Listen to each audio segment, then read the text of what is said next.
Baku, August 1945.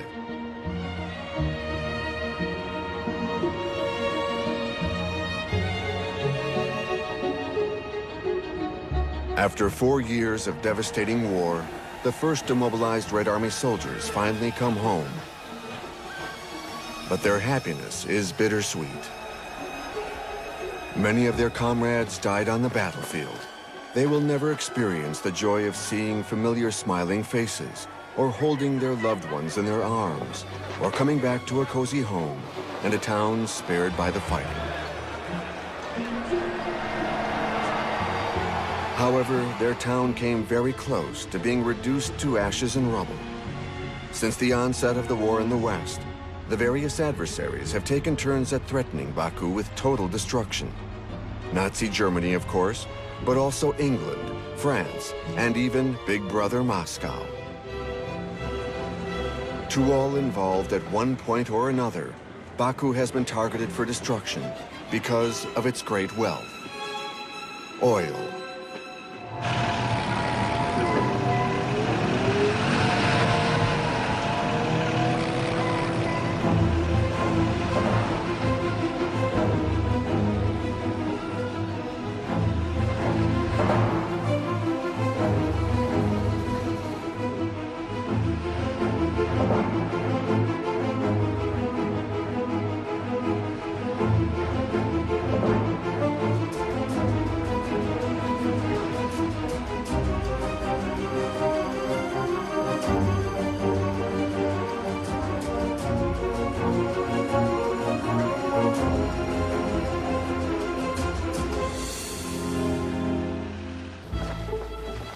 In late August of 1939, although dark clouds are gathering in the west, Baku's skies are clear. Stalin has just signed a non-aggression pact with Hitler, and the capital of the Soviet Socialist Republic of Azerbaijan can pursue its peaceful existence, nestled between the barrier of the Caucasus Mountains and the shores of the Caspian Sea. Baku is also one of the Soviet Union's great administrative, industrial, scientific, and cultural cities. Poets have pride of place within its walls. With its opera house, its theaters, its cinemas, and its lust for life, Baku has earned since the beginning of the century the nickname Paris of the Caucasus. This Paris is located 4,000 kilometers from the original, on land soaked in the black blood of the earth that has upended the century's economy and geopolitics.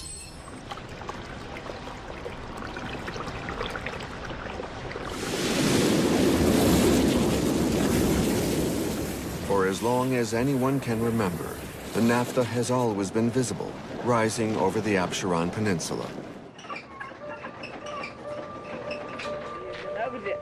This ancient oil from stone, mined at shallow depths, will quickly be used in many ways: fuel, pharmaceuticals, cosmetics, dermatological products.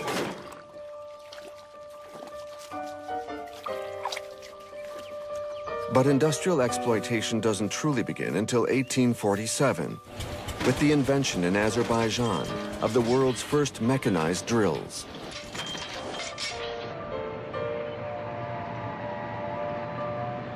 "50 years later, Baku was the world's #1 oil-producing region, extracting 11 million tons annually, or half of the world's global production. Thousands of workers and adventurers flocked to Baku, attracted by the promise of black gold. During these gold rush years, the city also becomes a breeding ground for the first Bolsheviks. One particular rookie revolutionary from Georgia with gangster-like methods has come here to cut his teeth. He replenishes the party's coffers with funds stolen from banks and cash transporters. He occasionally spends time in Bylov prison. He uses various aliases like Soso and Koba, the ones that crop up most often in police reports. By 1939, he no longer needs to hide. He has for a long time gone officially by the name of Stalin, and he is now at the helm of the USSR. He lives in Moscow, but he keeps a close eye on the city of his early activities. Even though Baku now produces 8 times less oil than the USA, the new world leader, it still produces 22.5 million tons per year and 72% of the Soviet Union's entire production. The city is of crucial importance to the economy of the empire. It is the beating heart that sends the precious liquid into the great body of the sister republics and beyond through many different arteries. Stalin is fiercely protective of this precious resource, highly coveted by his great European ideological rival, Adolf Hitler. This rival's ambition is to conquer the world. For several years now, he has been training his armies using mock-ups before sending them into the field. His goal: to annex neighboring lands that he deems vital to his country, with the intention of establishing a 1,000-year Reich. To achieve his goals, Hitler has created the Wehrmacht, a highly mechanized army. But its machines, which will become more and more efficient over the years, are very fuel-hungry.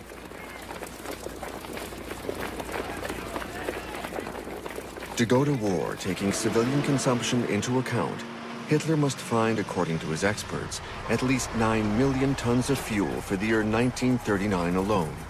But the Greater Reich's oil wells production, including Austria and Moravia, which he just annexed, doesn't even cover 1/10 of his needs. Hence, soon after Hitler came to power in 1933, he encouraged chemical giant IG Farben to work on producing synthetic oil from the coal that Germany has in abundance. Still, only 1/3 of Germany's requirements are met. For the rest, trade agreements with Romania will provide him with nearly 1.7 million tons of petroleum products. And the credit agreement just signed with the Soviet Union 4 days before the Non-Aggression Pact guarantees him the delivery of 160,000 tons, with the opportunity of additional shares, which he intends to increase to 2 million tons a year. This fuel will be delivered to the Polish border, where it must be transferred because of the change in the track gauge. But even once this is all added up, it's still not enough to build reserves. Hitler needs other sources. It is September 1st, 1939, just 8 days after the agreement with Stalin was signed.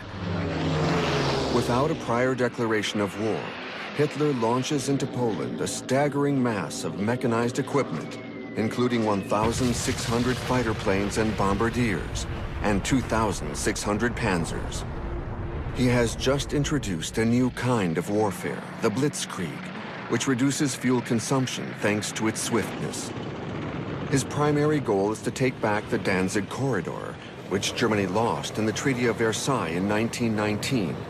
He also plans to take control of the oil wells in Galicia, to the southeast of Poland. But he will be forced to share it with his ally Stalin.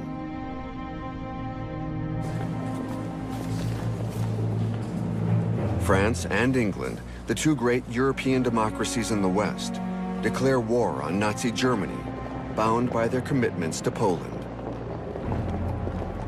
But they aren't prepared for armed conflict and helplessly watch Germany's swift progress.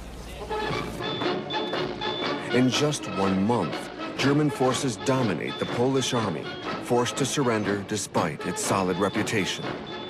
What is the best course for confronting this steamroller? How can it be neutralized? One sure way to paralyze the Wehrmacht is to close the Baku faucet. This will stop Soviet oil from filling the fuel tanks of Germany's panzers, planes, and ships. During the early months of the phony war, the Allied chiefs of staff devise various campaign plans. Whether the code name is Pike, RIP, or MA6, the goal is always the same: bombing Baku. 2 high-altitude reconnaissance flights are conducted over Baku and Batumi. The bombings, spread out over a period of 45 days, are scheduled to begin on May 15, 1940. date is subsequently pushed back to June 30th. More than 900 tons of ammunitions are earmarked for this operation, including 5,000 250-pound bombs and 70,000 4-pound incendiary bombs, which will turn the entire oil-seeped region into a massive inferno.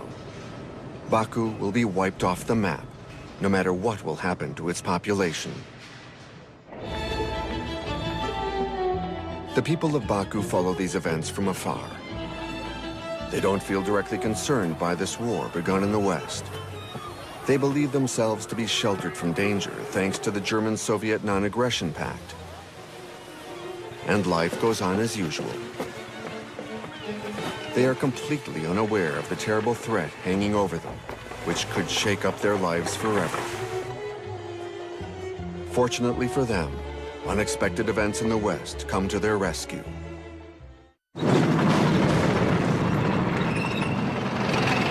On the dawn of May 10, 1940, Hitler unleashes his armies on Holland, Belgium, and France. Once again, a formidable mechanized mass is launched into battle, crushing everything in its wake, and marching ahead at full speed towards the Channel and Paris.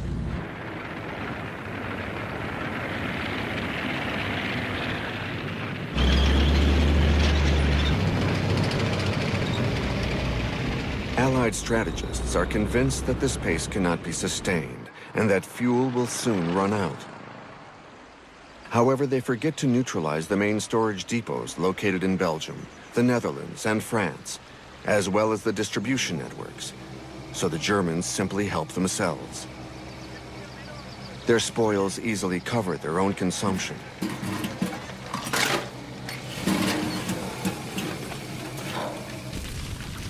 By the time the depots in the Paris region are set on fire, it's already too late.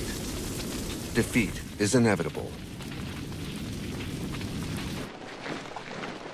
One by one, the Netherlands, Belgium, and France are brought to heel. On June 14th, the Nazi flag is flying over the Eiffel Tower.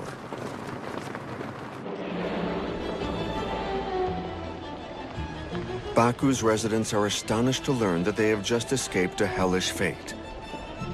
This piece of information comes from the Germans who, during the French campaign, got their hands on top-secret documents detailing the Pike Plan. Meanwhile, Baku's oil wells and refineries are running at full speed. In addition to supplying the country as usual, on top of the exports to Germany, the Central Committee and the Council of the People's Commissars have decided to constitute enormous inland fuel reserves of all kinds: gasoline, airplane fuel, diesel, aviation oil, motor oil, and lubricants in order to satisfy all military needs. 80% of this stock is fully dependent on Baku's oil production, as well as on the workers, technicians, chemists, and engineers.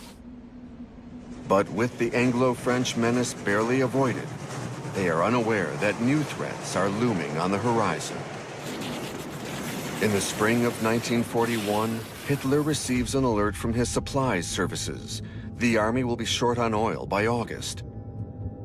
To hell with the treaties. He will help himself at the source. He spells it out clearly for his generals. Once the Red Army has been destroyed, the Wehrmacht will head for Baku's oil wells and seize them. Already on October 8, 1940, he had sent the Wehrmacht to invade Romania to protect its oil fields, which he believed to be within easy reach by the Soviets. Hitler is now ready to turn against Stalin.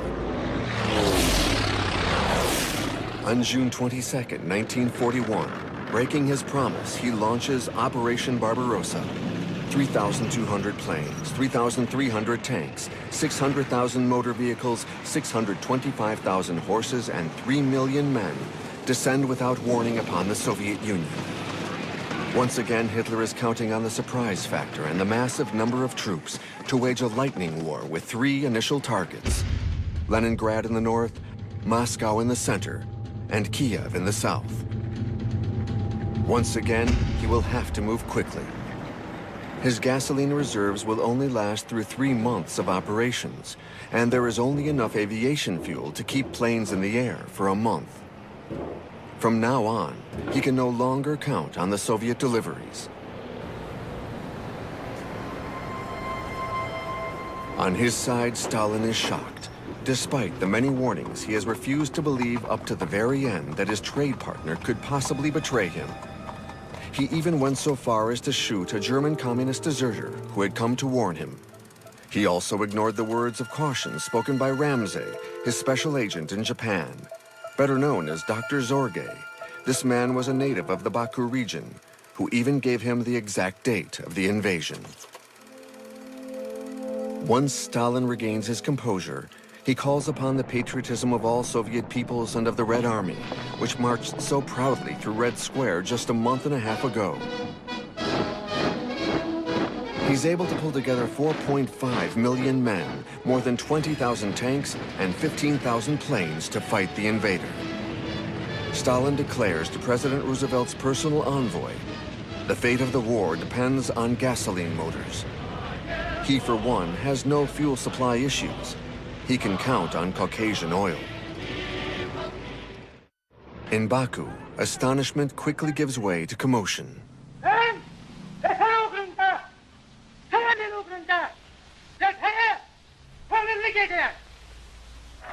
The country is at war. Everyone must be mobilized to face it. 700,000 people, nearly a quarter of the overall population of Azerbaijan, will eventually sign up throughout the conflict to fight their great patriotic war. After training, the 193rd Anti-Aircraft Artillery Regiment stationed in Baku is redeployed to the west of Moscow to defend the besieged capital city.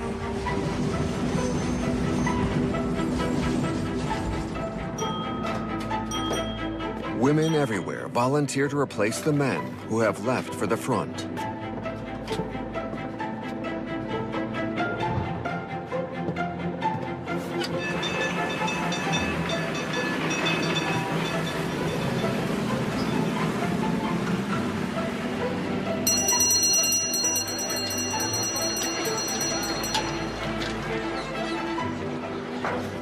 In the oil industry, they decide, along with their male counterparts, to extend their work shifts, 12 hours a day, 7 days a week, and 365 days a year, without any breaks or holidays, until the end of the conflict. In the summer of 1942, there are over 25,000 women workers, 1/3 of the oil labor force. Their shifts can last up to 18 hours. In the refineries and chemical factories, the number is even greater. Women will even account for 60% of the workforce in 1944. As a result, during the first year of the war from June 1941 to June 1942, Baku's oil production will jump to 23.5 million tons, an all-time record. Anyone who is too young to fight, all the veterans and retired oil workers, everyone is put to contribution, irrespective of age or gender. The Soviet Union needs every able arm in hand.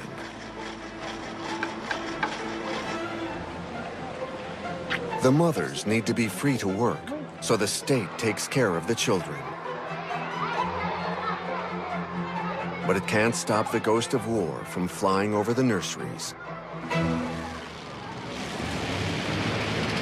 We have only to kick in the door, and the whole rotten structure will come crashing down, Hitler predicted. The first weeks of the conflict seemed to prove him right. The Soviet lines have been demolished, swept away. In just 1 month, the Germans are only 150 kilometers from Leningrad, 300 kilometers from Moscow, and 200 kilometers from Kiev. They seized the fuel reserves distributed along the border 3 weeks earlier by the Soviet government for its own vehicles. Unfortunately for the Germans, most of the 100,000 tons seized turns out to be diesel, and it's useless to them. Their panzers and trucks run on gasoline. So they set the reserves on fire and charge onwards.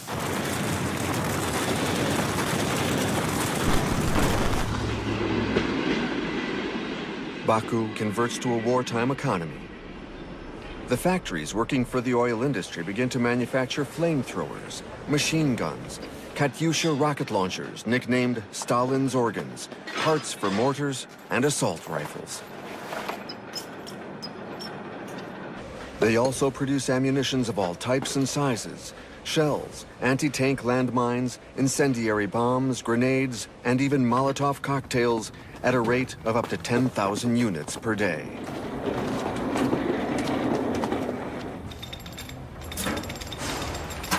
Huge warehouses are built to assemble the planes that are delivered in separate parts. Shipyards are reopened to provide maintenance and repairs on the Caspian Sea cargo ships and tankers.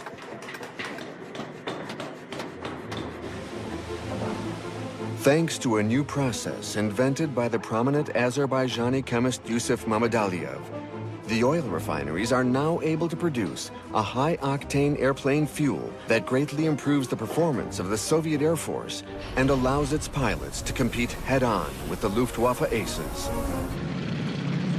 In Ukraine, despite a damaged and untarred road network which clogs the engines, the German armored division makes a speedy progress, causing additional fuel consumption. But nothing seems to stop them. By the end of September 1941, Leningrad is surrounded. The Germans are a mere 100 kilometers from Moscow, and they occupy a large part of the Ukraine.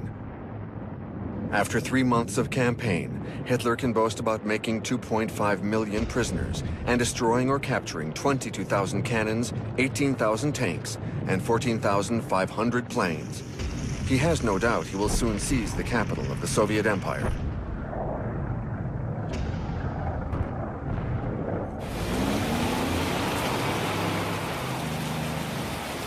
Then come the torrential autumn rains. In just days, the roads turn into a muddy quagmire that immobilizes all vehicles.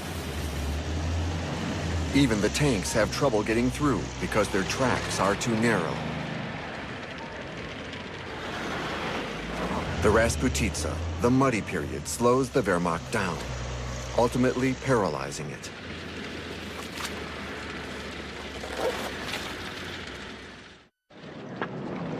Once the roads have turned to ice, the panzers are able to resume their inexorable progress. They are only 30 kilometers from the capital when, on December 5th, a Soviet counterattack led by General Zhukov succeeds in loosening their stranglehold. The Germans are pushed back, sometimes up to 200 kilometers away from Moscow, thanks to a renewed Soviet Air Force, and just as an early winter descends upon them.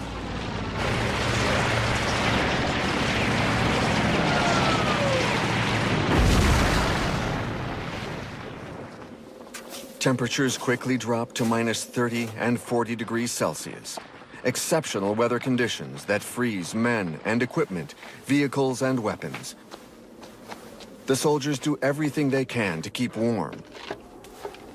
Once again, the front is immobilized, this time for many long months. The Soviets can rejoice.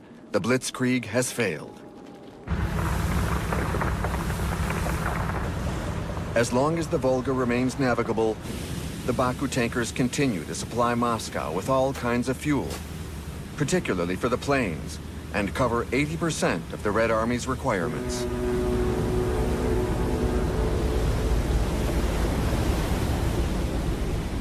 In February 1942, a drilling brigade receives the Order of the Red Banner in recognition for its exceptional contribution to the defense of the Soviet motherland. And by decree of the Supreme Soviet, Baku's 500 best oil workers are honored at the House of Technology. Their commitment is unwavering. During the month of April alone, they ship over 500,000 tons of petroleum products over the Caspian Sea. And they produce an additional 800,000 tons in the following months in order to replenish the country's fuel reserves, which have shrunk by half since the outbreak of the hostilities.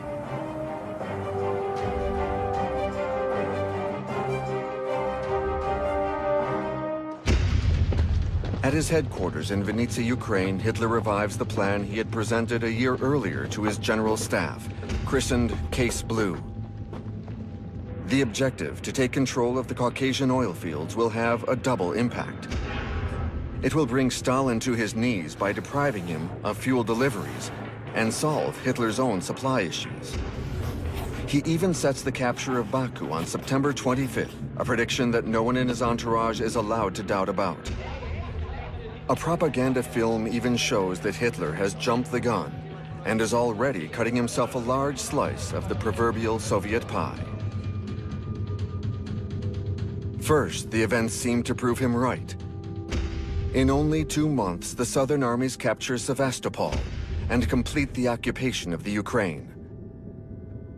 The Red Army, apparently in a state of total chaos, is brutally and violently pushed back everywhere.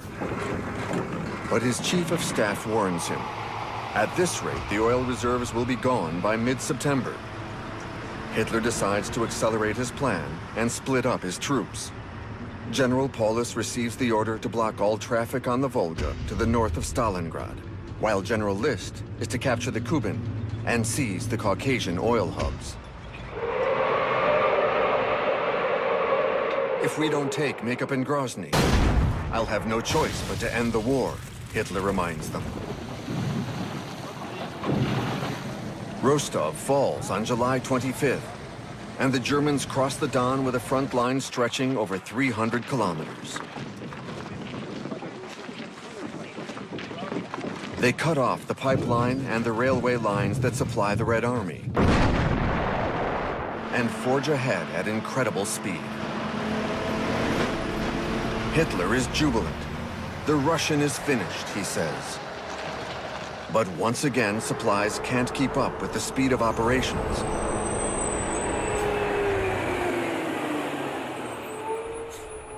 At the end of July, the vehicles are stalled for lack of fuel.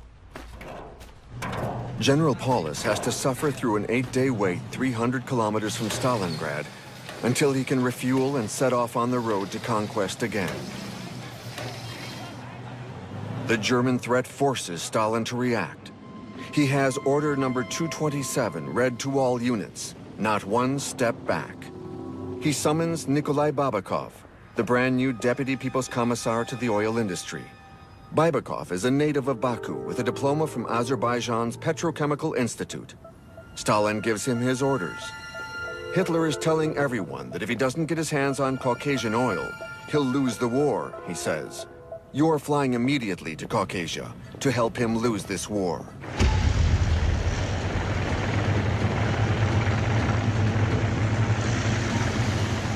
But no one can resist the pressure of the German army, which resumes as soon as the panzers are refueled.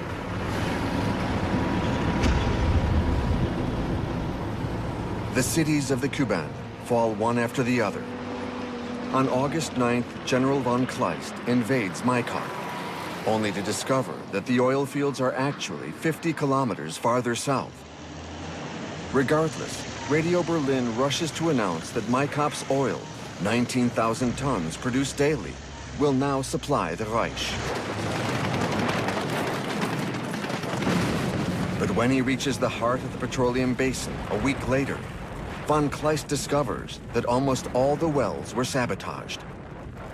Only 2 remain operational.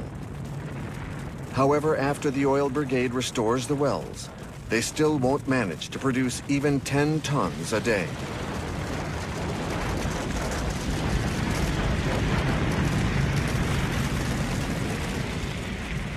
The disappointment is the same in Krasnodar, the Cossack capital, which is the most important industrial city of the Kuban region and a major hub of oil refining activity. Here as well, the majority of oil products and equipment have been evacuated to Grozny, and the remainder has been destroyed.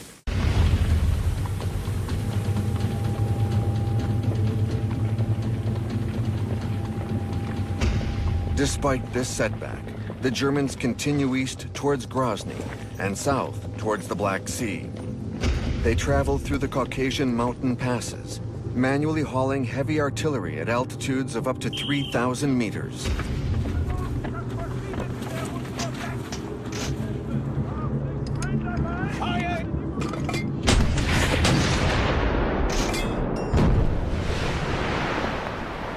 On August 21st, the Groth Group of the 1st Mountain Division plants the swastika flag at the top of Mount Elbrus.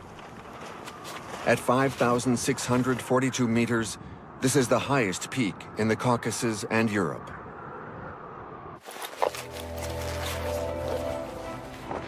In Baku, authorities prepare the population for invasion. From the neighboring countryside, farmers volunteer their generous contributions to the war effort and to participate in constituting a tank column. The Anglo-American allies provide these tanks through the Lend-Lease policy Stalin negotiated with Roosevelt's representative. They arrive directly in Baku from Iran, ever since the German submarines have been preventing the Allied convoys from traveling over the Baltic Sea.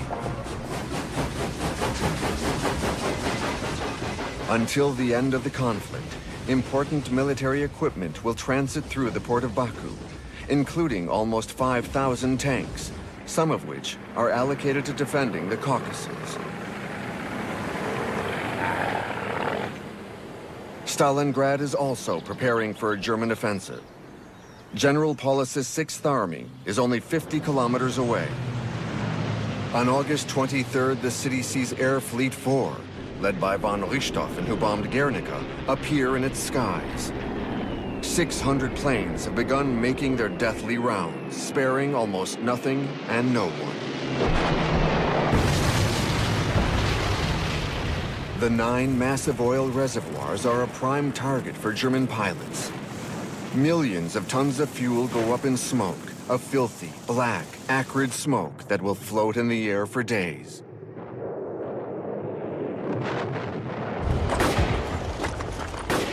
"40,000 people lose their lives during this initial bomb attack. The battle will last 162 days.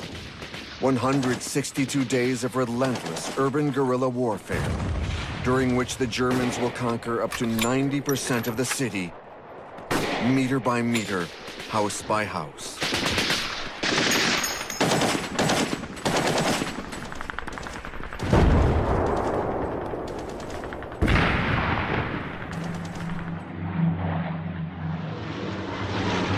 The Luftwaffe drops mines over the Volga, hammering away at the ships traveling up the river.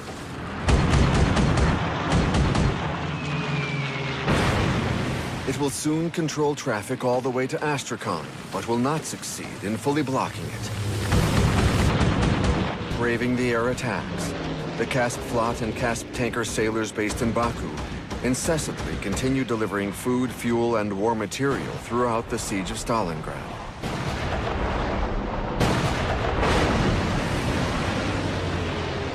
In total, 149,000 tons of fuel are delivered to the Red Army units defending the city, albeit at great human and material cost.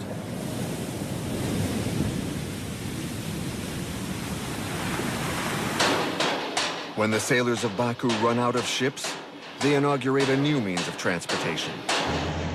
For the first time in the world, all sorts of cisterns, sometimes entire trains of them, are seen afloat on the water, towed by a steamboat. The Red Army must be supplied at all costs. But in the north of the Caucasus, the Germans are increasingly persistent. The panzers have reached the Terek and threaten Malgobek and Orjan-Nikije. They are a mere 60 kilometers from Grozny and 500 kilometers from Baku, within reach of the German Air Force, which has taken over the Stavropol Air Base. On September 6, 1942, Radio Moscow broadcasts Stalin's last chance appeal to the Transcaucasia republics. "We shall resist until death. This is our country's warning call." Stalin's message has also reached Azerbaijan. The State Defense Committee mobilizes 90,000 local residents, mostly women, to strengthen military defenses around the cities. Baku prepares to staunchly defend its oil rigs. To avoid them falling into enemy hands, the most modern ones are disassembled and sent to the new oil basins in the northeast, along with the best engineers and technicians. This is a risky move, given that the region is currently producing only 2 million tons annually, 10% of Baku's oil production. Because of the number of relocated Baku workers, almost 6,000, the region is nicknamed Second Baku. In Baku, in order to compensate for lost production due to the closing of the modern wells, 25 old and abandoned wells are now reactivated at the environment's expense. Production is crucial, whatever the cost. This is a daily combat, and all the workers are mobilized at their stations. They cannot be drafted into the Red Army without special permission from the State Defense Committee. A slogan even says, "Our Stalingrad is in every well." At the initiative of Nikolai Baibakov, who has been appointed to the State Defense Committee, trains carrying explosives are routed discreetly to Baku. They are meant to destroy the remaining wells, but only as a last resort. Baibakov is on a tightrope. Stalin warns him, "If you leave even 1 ton of oil to the Germans, we will shoot you." After a short pause, he adds, "If you destroy the oil fields, but Hitler fails to reach them, and we are left without fuel, we will shoot you again." Baku is now living under a double threat. The enemy wants to occupy the city at all costs. But even worse, her own side is ready to sacrifice her.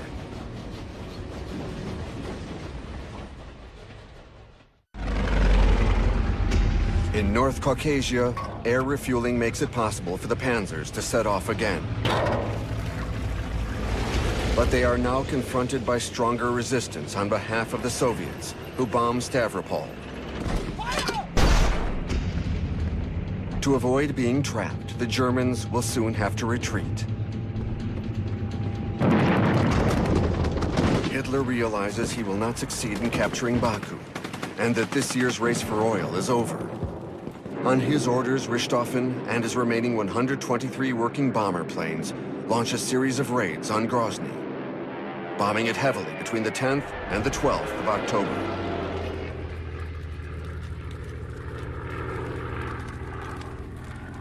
Although Hitler would like to subject Baku to a similar fate, the city is now out of the German Air Force's range, ever since the Soviet Air Force destroyed the Stavropol base. Hitler now shifts all his attention to Stalingrad. If he wants to save face and to keep a door open to Caucasia in order to relaunch his Baku offensive during the next campaign, he absolutely must capture the city named after his enemy. How symbolic. Paulus's 6th Army now controls 90% of the city. However, on November 19, 1942, for the first time in this battle, the Red Army regains the upper hand. Zhukov counterattacks by sending his generals, Vatutin from the north and Yeryomenko from the south, to surround Paulus's forces. In just days, both Soviet armies join up. Paulus is encircled between the Don and the Volga, unable to move. On November 23rd, he sends word to Hitler. Top secret, mein Führer. We are almost out of fuel. In fact, he has only enough fuel to move his 100 remaining tanks 30 kilometers. But the closest German lines are 50 kilometers away. Both the men and the machines are starving. This ordeal lasts for over a month. The Soviets, on the other hand, don't face any shortage of food, fuel, or ammunitions. Paulus's situation is hopeless.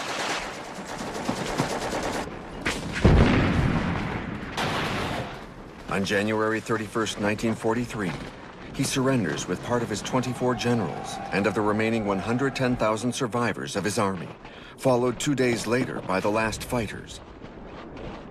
Hitler has just promoted him to field marshal, perhaps in the hope that he will commit suicide. Never before has a German field marshal been captured alive, but Paulus prefers to surrender. The Germans will never have the opportunity to move on Caucasia again.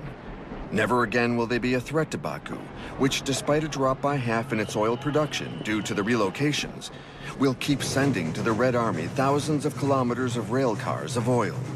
1,300 kilometers just for the biggest tank battle in history in Kursk in July-August 1943.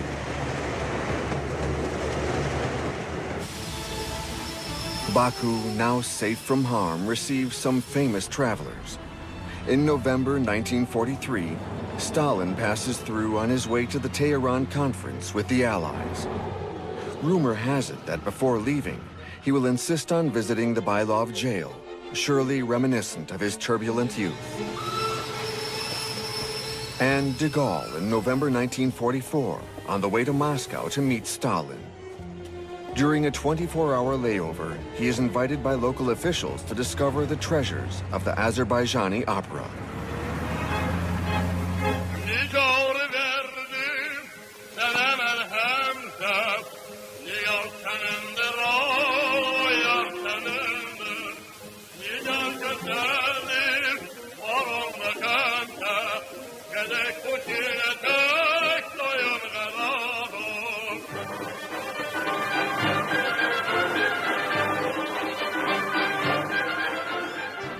Six months later, on May 9th, 1945, the entire city celebrates the announcement of Germany's surrender. For its population, Baku would have deserved the cannon salute that Stalin granted to his four hero cities, Leningrad, Stalingrad, Sevastopol, and Odessa 8 days earlier. Even if Baku has avoided these martyr cities' fate, it has considerably contributed to the victory by offering to the common cause its oil and the lives of its people. Every family grieves the loss of a father, a husband, a brother, or a son. Of the 700,000 Azerbaijani who enlisted, 400,000 never returned home. But everyone, soldiers of the front line and behind the lines, can take comfort in the fact that without the black blood of their earth, the Soviet Union and its allies of convenience in the West might not have won the war. At that moment in time, they can imagine a more confident future. But could they ever imagine in their wildest dreams that 50 years later their country will regain its independence? Cherished for a moment during the First Azerbaijani Republic from 1918 to 1920, and that their country will finally be free to manage its precious resources on its own?